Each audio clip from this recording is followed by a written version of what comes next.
I am Cheryl Axtell, and it is my pleasure to interview Martha Larsen for the Veterans History Project.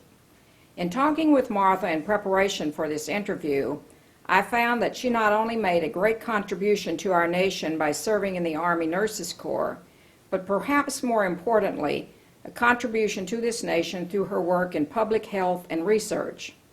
Martha, let's start at the beginning. Tell us where you were born and something about your family. Well, I was born on a farm in Gibson County, Tennessee, which is about 90 miles north of Memphis. We had all blacks who helped with the farming. We had homeowners, sharecroppers, and hired hands. And all of the plowing was done with mules and horses. We grew cotton and soybeans and corn with winter field peas, summer field peas, and winter wheat and tomatoes and cabbage. And I picked strawberries for one of the neighbors and got 2 cents a quart. And when I'd come home, I'd be wet up to my neck because there was so much dew in the mornings when we were picking. Lacey D was a son of the sharecropper, and he had a sister, but she and I couldn't get along. But Lacey D and I had a great time, and I had been always rode a horse everywhere I went, and I sold garden seed and cloverine salve, and the garden seed were nickel a pack or 3 packages for 10 cents, and the chlorine salve was a quarter, and if you bought some, you got either a picture of Jesus or a picture of a fruit bowl, and nearly all the houses had some of those pictures on the walls. I rode a horse to school and started when I was 5 years old. And old Gyp had been ridden by my sisters also. I had 3 sisters. Daddy always wanted boys, but they had 6 girls and lost 2 in between me and my next sister. Martha, you left school. You left home at the age of 13. They had to go to high school. That's correct. I was. They didn't have any school buses in those days, so the first year I was in high school, I stayed. We went to Peabody High School in Trenton, which was 6 miles away, and I would go up on Sunday afternoon and. 3 cousins and I rented an apartment at Miss Follis's, and every day after we had cooked on our food on an oil stove, and it smelled to high heaven. But anyhow, we had quite a time, and every afternoon after we got home from school, we'd be sitting on the front steps, and Miss Follis would come out and she'd go, "Phew. Well, I got my house ready to die." And I thought that was always funny, but that was a ritual every day. It happened. But you also Could you- worked as a waitress during that time? And on the second year, I stayed at the Jones boarding house and ate there. And then on my third year, I rented a place that was closer up to the school, and I worked at the Bluebird Tea Room, waiting tables, and got my food. They sold meat and 2 vegetables and a dessert and a drink for a quarter. And so when I got finished with the waiting tables, then I would sit down and eat my dinner and go home. And I ate at the cafeteria for lunch, and I don't know where I had breakfast, I guess wherever I was. And But I don't remember going down there for breakfast. And then after high school, you attended Milligan College, I understand. Oh, yeah. There was a gal who came through and interviewing schools, for schools, people for schools are talking to us. And I decided that maybe I should go to Milligan College because I could get pre-med there, and it was a well-recognized college. It was in Milligan College, Tennessee, which is close to Johnson City, and beautiful campus. And my roommate was a gal from Oberlin, Ohio.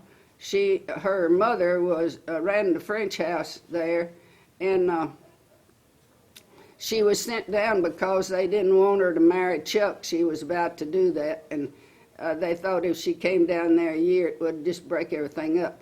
Well, Mem and I almost broke up the school because we were in trouble the whole time, and the president's wife wrote her mama and said if Mem didn't quit smoking, she's going to send her home. But we used to we had to sign out to go for a walk, and we would walk down this creek and sit down on a rock and smoke, and then come back and sign back in like we little angels. The other thing that was stood out, I thought, was when you every Sunday we were supposed to go to church, or on Monday morning we were supposed to sign something to say that sign our name to say we had been, or we had to pay $4.50. This was a work schedule that I had there, and I always took care of Kathleen's place, and Kathleen and her husband had an apartment, and I had to clean it, and her husband never picked up anything in his life. She's always talking like that. But every Monday afternoon they would come with yellow cabs and take all of us to town, to Johnson City, who wanted to go. And Mem was always going. She was going with this fella, and she would meet him at some joint down an alley, and so she could drink beer and smoke. And I was just sure she's going to get caught, but she didn't. And she always thought she should have married him. He actually got killed, was one of the 3 flying over the triangle, and their plane went down, and he was never found.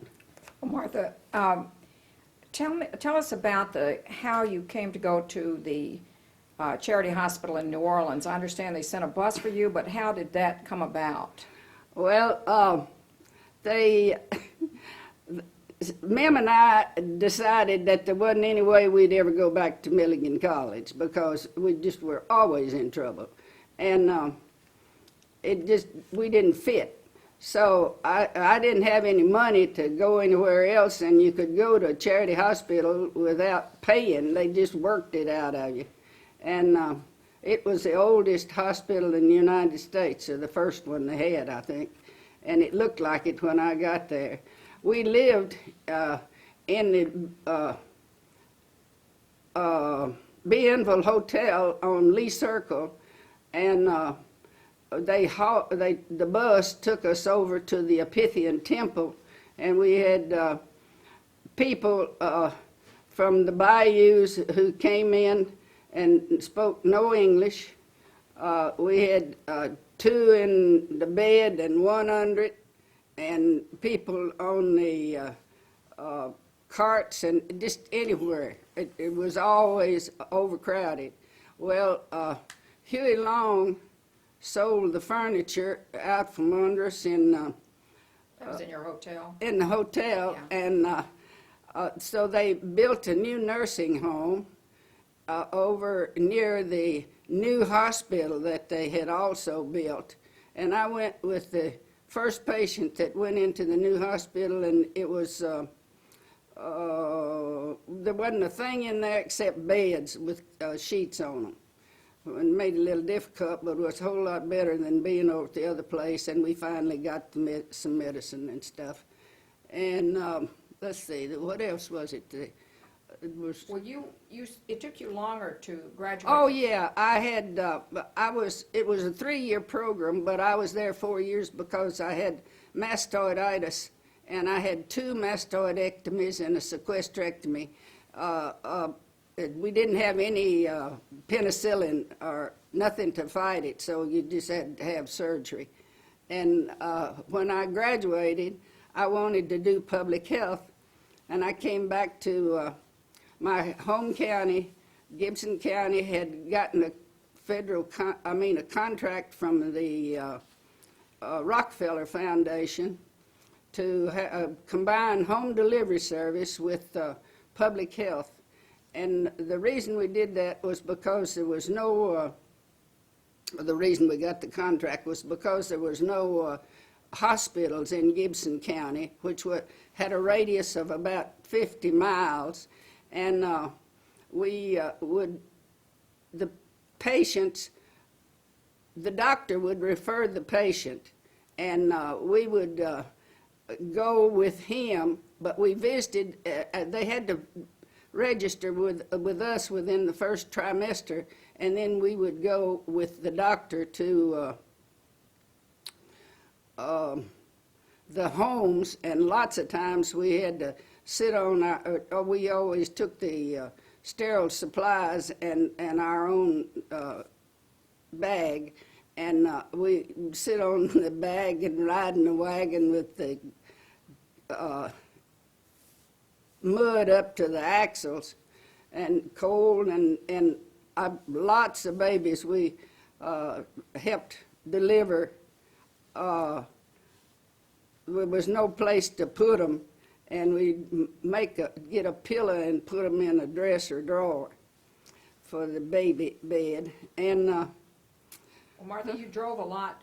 You had to drive your own car. oh yeah, I had to drive my own. I had to have a car, so my daddy went on my note for $1,000, and we got. While I was in training there, the 3 months I was in training at the hospital, at the health department, I got a quarter a mile, I think. Anyhow, we got the gas and oil and that, but I didn't pay anything to be there. And they were taking students from Vanderbilt University for training also. And at the end of the 3 months, one of the staff members left, and I was kept to work, and it was very nice. And one of the most outstanding things I thought was that we delivered about 1,000 patients, babies a year, and when I was in, and we never had any septicemia. And when I was in New Orleans, we would have over 100 patients at one time who were septic cases. And I thought that was interesting. And the other thing that was kind of funny was this doctor who had delivered me would never call for any help. And so a friend of mine, her daughter was having the baby, and I said, why don't you get Dr. McCree to report it? and we'll come and help when they have the baby, when the baby's born. And the gal was on call, said to me, called me up and said, well, Dr. McCree has called, and you got to come go with me because I'm not about to go out there by myself. And we went, and he sat, while the woman was in labor, he sat alongside the bed and smoked his cigar, and he never, as far as I know, he never touched her until he heard the baby cry, and then he went in, and I don't know how he cut the cord, but anyhow, he held the baby up like that and said, oh, no tears. Y'all clean her up. Was it about that time you decided that you would join the Army Nurse Oh, Corps? well, there was a big call out for nurses, so I always wanted to be a flight nurse, and I thought I'd join. And I went up to Paris, Tennessee, and was enlisted there. I volunteered, and I went in, I had my basic training. I drove over to Greensboro, North Carolina, at Basic Training Center number 10. And while I was there, my first assignment was OBGYN. Couldn't get away from it.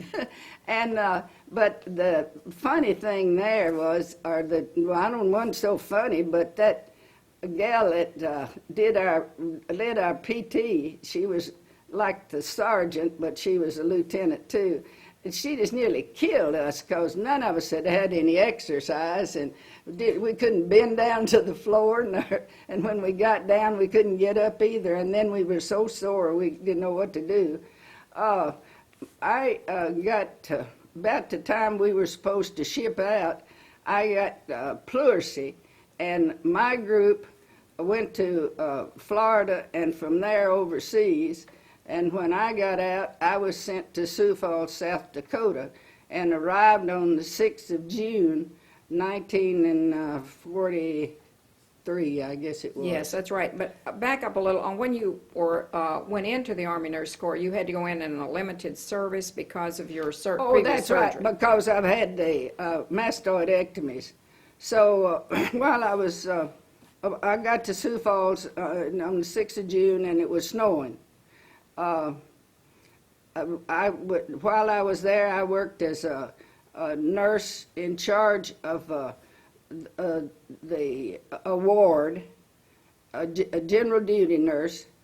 And one day when I didn't have many patients in there, I was out in the hall looking out the window, and I saw two planes strike each other, and they fell right into barracks where there were a bunch of soldiers, and very shortly they started bringing these patients in and putting them in my beds, and I went in and they were dead, and I said, this is not a morgue, get these patients out of here. I thought you were bringing somebody who had been hurt. So that was kind of exciting time. So that was the closest you got to combat then, Martha. That's right. Well, when I went down to, they sent me down to Chic General to see if I could be put on regular duty so that I could go be a flight nurse. And while I was at Chic General, I got to see an awful lot of patients who were home and had been injured in the war. I went back to Sioux Falls, and on the 11th of January, there were 6 of us nurses who decided that we would go down to the Carpenter Hotel to a bingo party. And we hadn't been down there in 6 months. And they also had slot machines, and I was playing the slot machine, and when I got up to go play again from the bar, when I got back, Herb Larsen was sitting in my seat, and he got up and gave it to me, and that was sort of something different. And he stood there, and we got to talking, and he found out that I had a car, and the next night he called me, and he said he was supposed to go to Buck Rogers' open house. He was the the CEO, DO, or whatever you call him, of the base, but my chief nurse said she didn't want any of her nurses going to that son of a bitch's open house, because she didn't like him and she didn't want us to be there. So I said, well, I tell you, I'll go. And whatever happens, happens. So we went and we saw each other every night for 6 weeks. And when he took one look at Buck's Army base or air base, he said that he thought he was running a Peace Corps, and he didn't want to have anything to do with it. Herb was a pilot, Martha? Herb was a pilot in North Africa, and he had 52 missions over North Africa when I met him.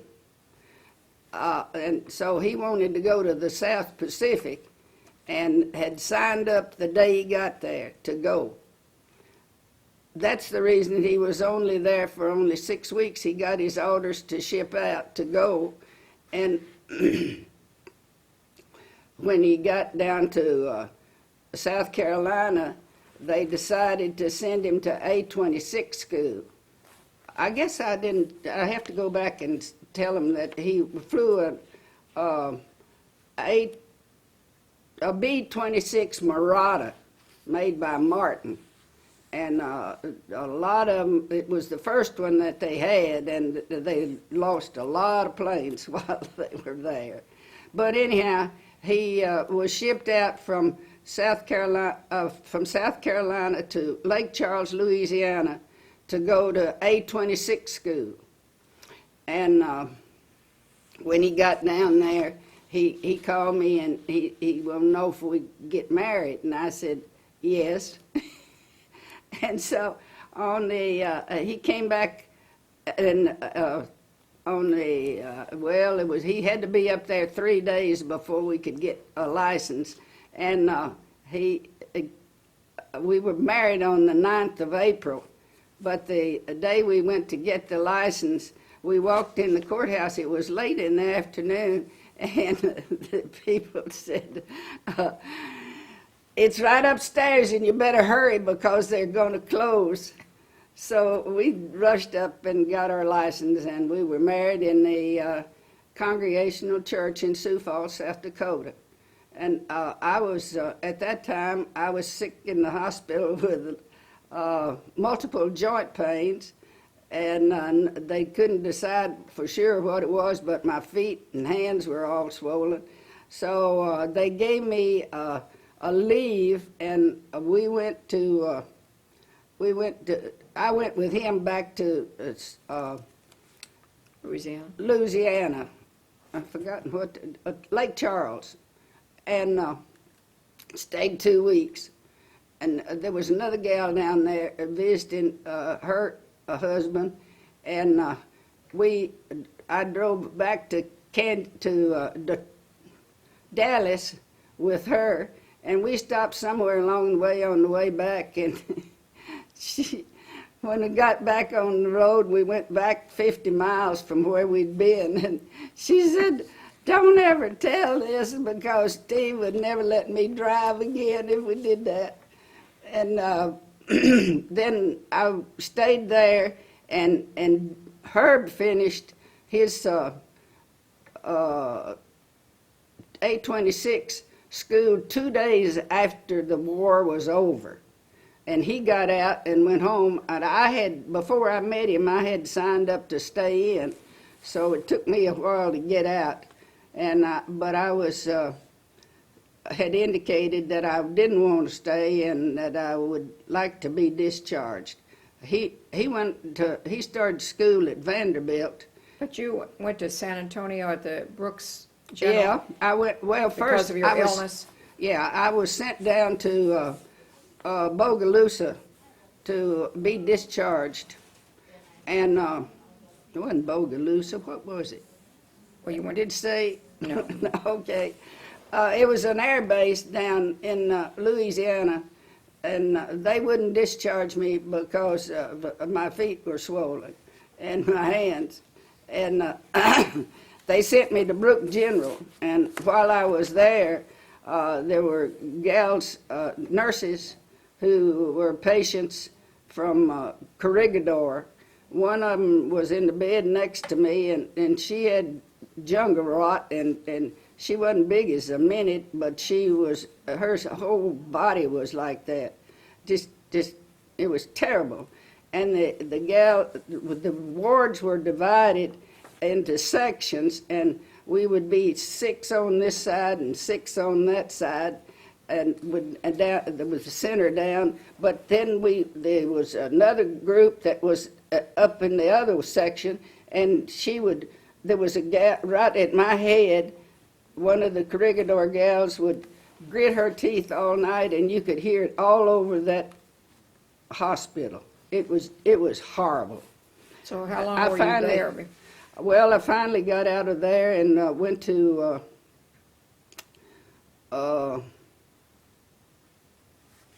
Is that when you went to Brooks, or? no, no, I was at Brook there. Yeah. And when I finally, I went to the board twice because when the first time I went to the reviewing board, I hadn't been.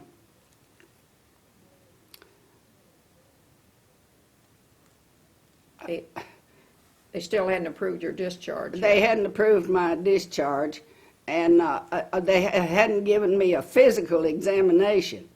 And so they said, well, I'd have to come back again, and in the meantime, I would have my physical examination and be able to get out. And when I went back the second time, they discharged me with a 10% disability and had multiple joint pains, and that's all it ever said. Didn't know what it was.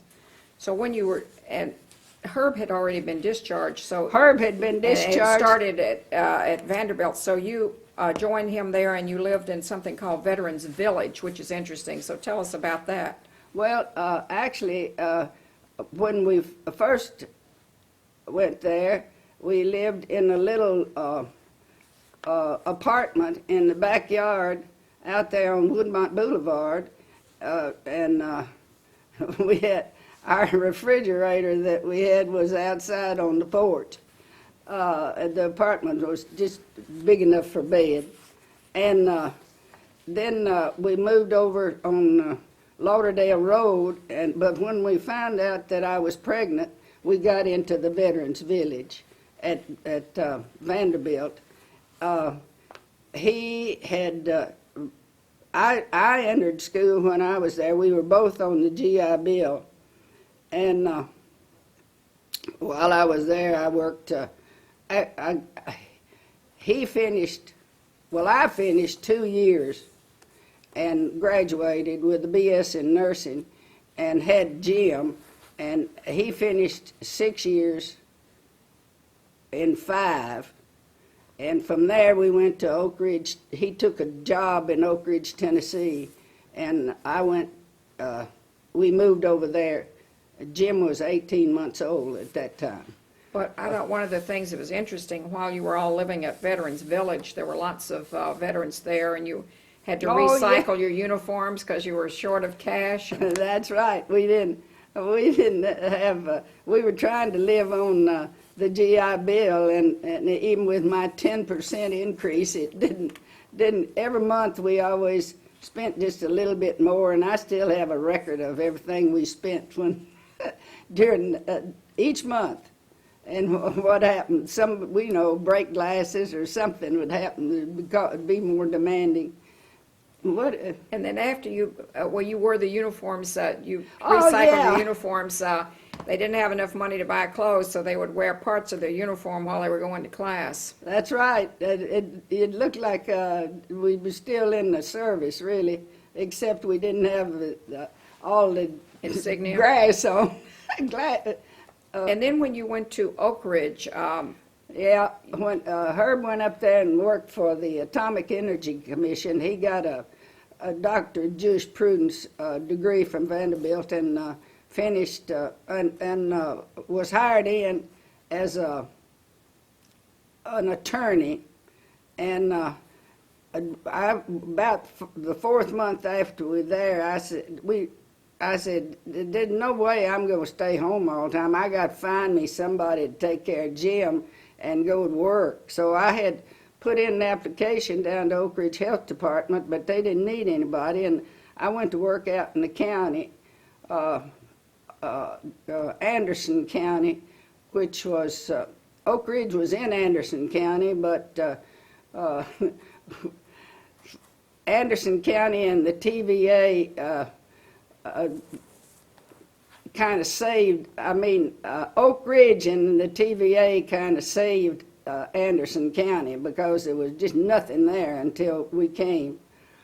And they had plenty of moonshine makers out in the mountains, and that's where I worked in the county for 3 months. And I got a call one day saying to come to Oak Ridge Health Department. They needed a nurse because somebody was leaving, and I did go into Oak Ridge, and when I walked in the door, the supervisor said, well, you got my job, because I've been sitting here waiting for somebody to come that had a RN with a BS degree.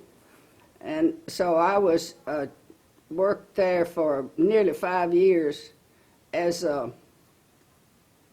the supervisor, or chief nurse is what they called it. And it was, I really enjoyed it, but we were in the schools all the time, and in the winters, all the kids had colds, and I kept the cold, and I was having, giving talks at night, and my whole day was 48 hours, it seemed like. So I decided that I had heard they had a nurse working down in the Mouse House in Y12, but it was for Oak Ridge National Laboratory. And so at that time I was president of the Nurses Association, and I said I was going to see if Lee Russell would come, and she was one of the 2 world-renowned geneticists that I wanted to see if I could work for her, and I would have her come and tell us about what the work they were doing. And sure enough, she did come, and when she came to the meeting, I said, Lee, you need a nurse? And she said, yeah. And so I applied and started to work there on the 1st of March 1957. And it was one of the best decisions I ever made in my life. We did radiation research in mammalian genetics, and it was all mice. Dr. Bill Russell had decided or made the plan for us to, the scheme was to mate 7 dominant gene males with 7 recessive gene females, and the females had been irradiated, and we did it both ways. But anyhow, the data that we collected about the exposure to radiation, how much you could stand, was used by the United States, by the federal government, to determine how much radiation people could be exposed to. A lot of people used to tease me about milking the mice, but it was, we did wean them. We had mated these males and females after either one had been radiated, just only one, and looked for mutation rate studies, is what we called it. And we saved all the mutants, and set up stocks from them so that they might be used for medical reasons later. And I had planned to retire. Oh, one of the things I wanted to tell about that was that our bowling team, we work for Union Carbide, and our bowling, each of the plants, Y12, ORNL, and K25, were all in a different valley, so if anything happened, an explosion, they would be not near each other. And each one of these groups had a bowling team, and we were faced with starting integration because all of the people, black people in Oak Ridge, lived in Gamble Valley, and the rest of the area was all white. And we did have foreigners, a lot of imports, but who would come from time to time. But primarily it was all black. All black in over there in the Gamma Valley, and we were going. It was in the '60s, and we had faced with the business of integrating Oak Ridge or not being able to get federal money, is what the problem was. So we went to one of the bowling meetings one night, and they started talking about whether or not we would accept blacks on the bowling team. And I said, well, there's no reason. There's no way to get out of it. My team will not bowl unless we can bring our blacks with us, because we did have black girls working with us. And boys too, or males too. But as it turned out, we were put off. They wouldn't let us come to bowl for a whole semester. And then they said we'd have to have 2 teams. And I said, well, we can get them. We won't have any problem. We had one black girl who had worked up in Minnesota, or Michigan, I believe it was, and she bowled when she was up there. So we had another black girl who wanted to learn how, or 2 others that wanted to learn how. And at that time, we didn't have anything going on the 3rd floor of the building we were in. So those two gals learned how to bowl on the 3rd floor of our building. And when we started back, our original team was called Mouse Chasers, and the other team we named Oversites, Ovasites. And we got started then in the fall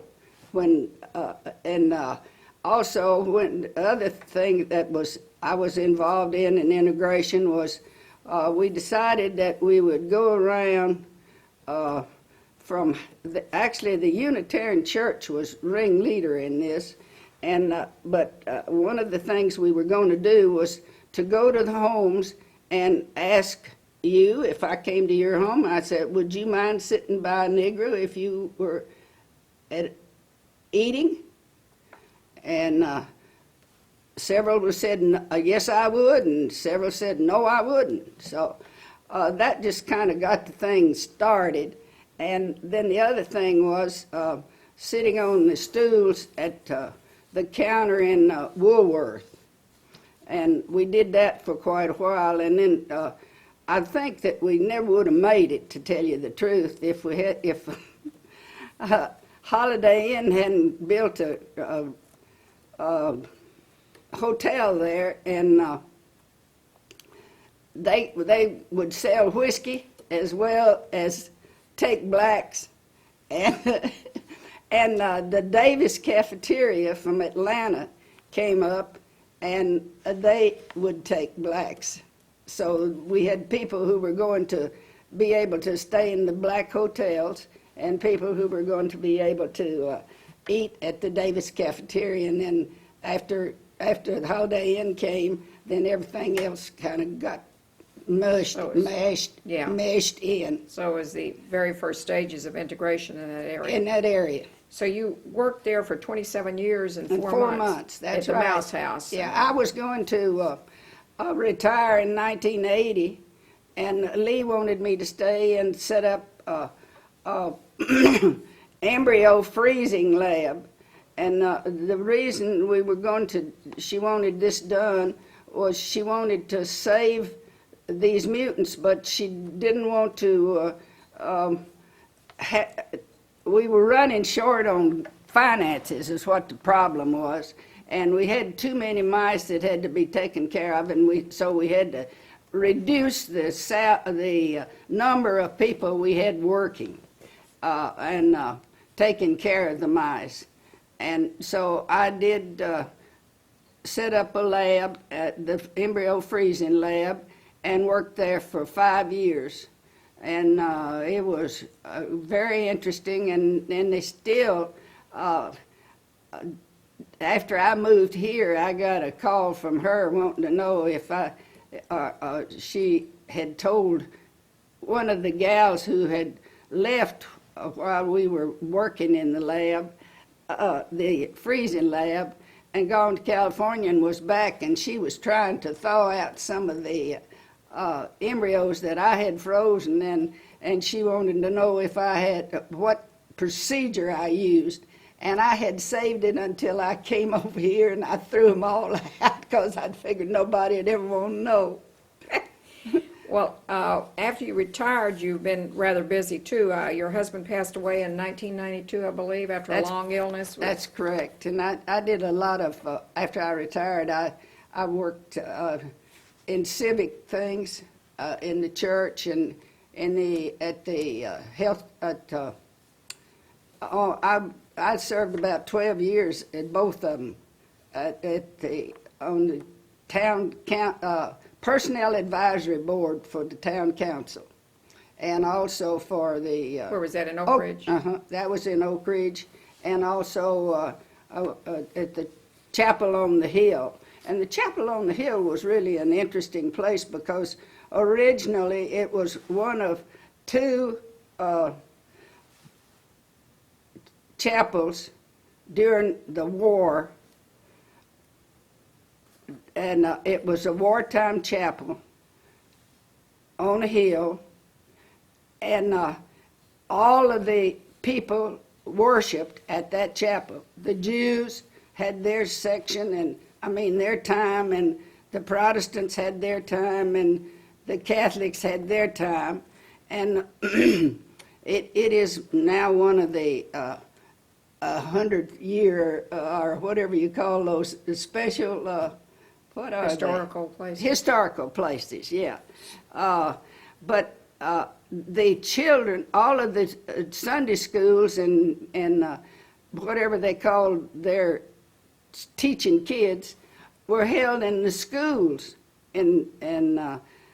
but all of the services and everybody got married in the church on the chapel on the hill. And when after 50 years they had a re-wedding for everybody who wanted to come That had originally been married and there. yeah, and get married again. And that really turned out to be a big thing. And Herb took a whole lot of pictures of everybody, and everybody got a picture.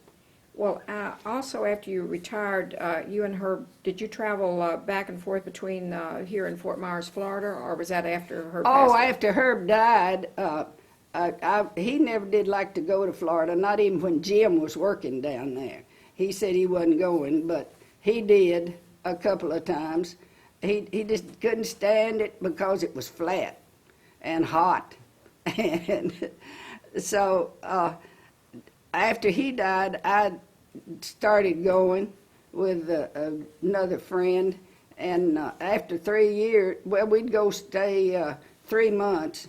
And the last time she went, we decided to split after we got home because she didn't want to do anything we'd been doing, and she didn't want to play golf. The reason we went was because they had a golf course, and we could an executive course, and we could go.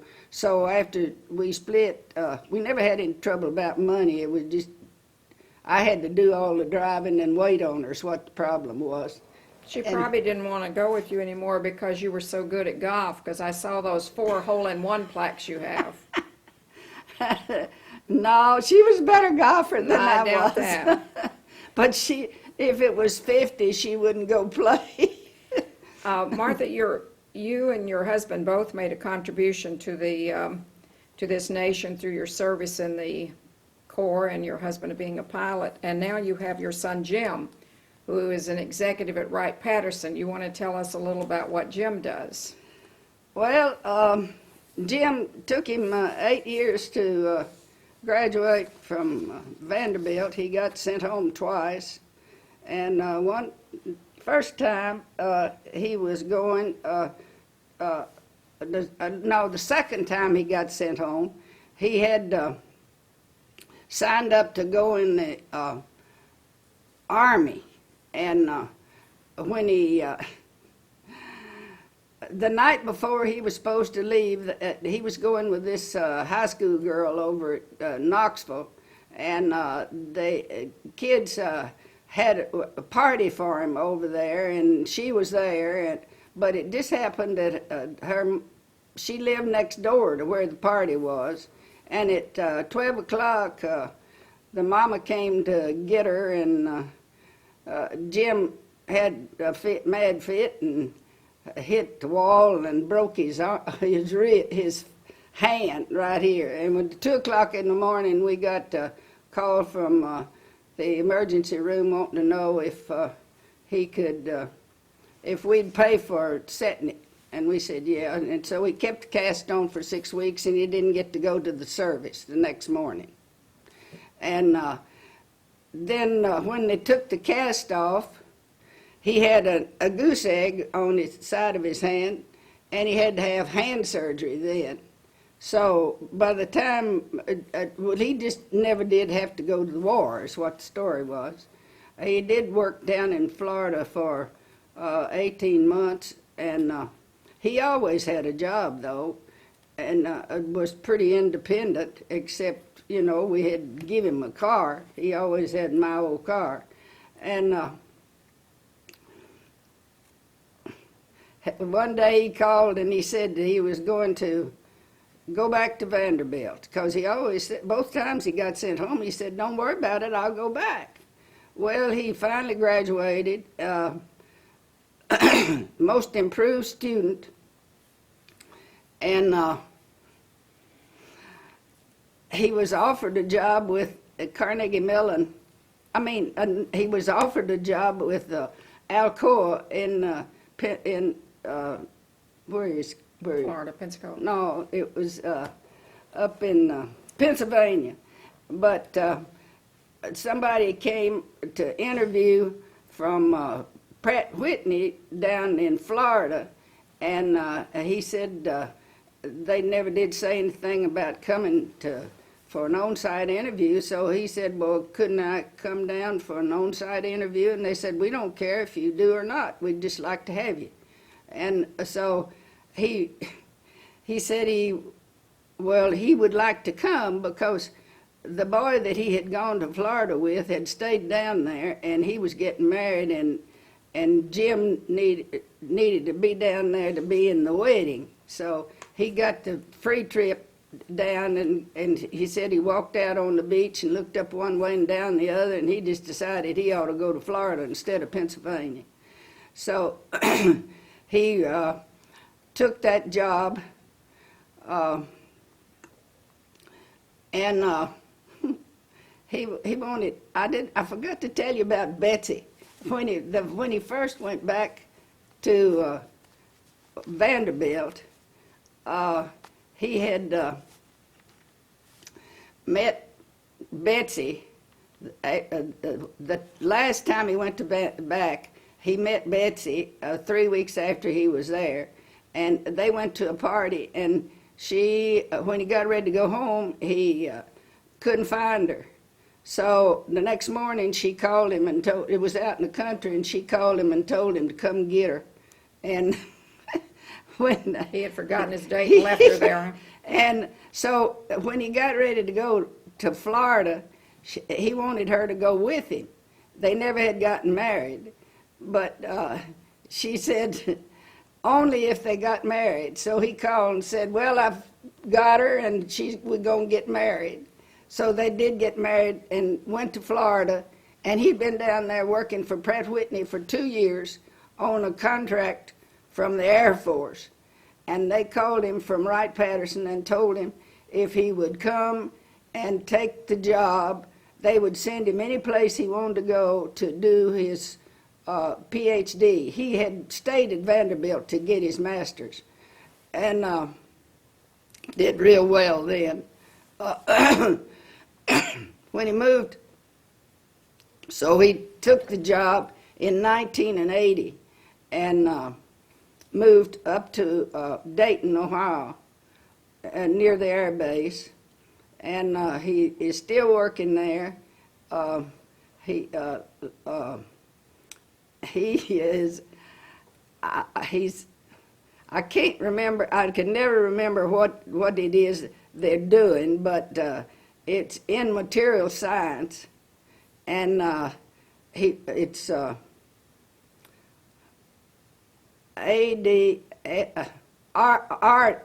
I think is what it's called. It's a Yes, I believe that, bunch yeah. of, yeah. But anyhow, it's they get, I think last year they got like $2.5 million for their $1 billion for their project. Yeah. And that's just part of it. And he was he had a 6 month sabbatical to the University of up at Ann Arbor, Michigan, and at the same time he was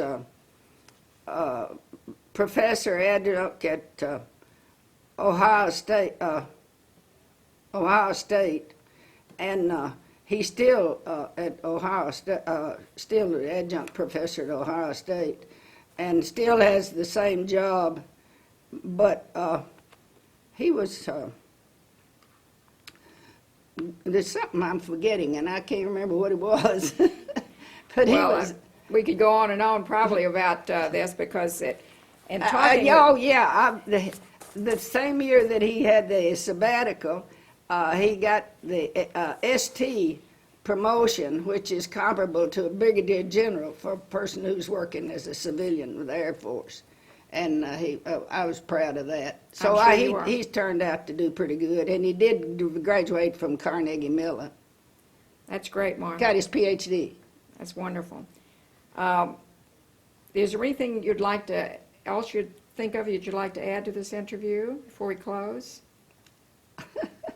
Or you talked out? I guess I've talked more than I'm supposed to. No, not at all. I want to thank you for this interview. I think that you should be very proud of the life you've lived. I think you and your husband and your son have all made a great contribution to this nation. And all of us are lucky to have you living at Tryon Lifetime Retirement Center. Well, thank you very much. I'm mighty glad to be here, and I've had a good life, and if I died tomorrow, it'd be great. Thanks.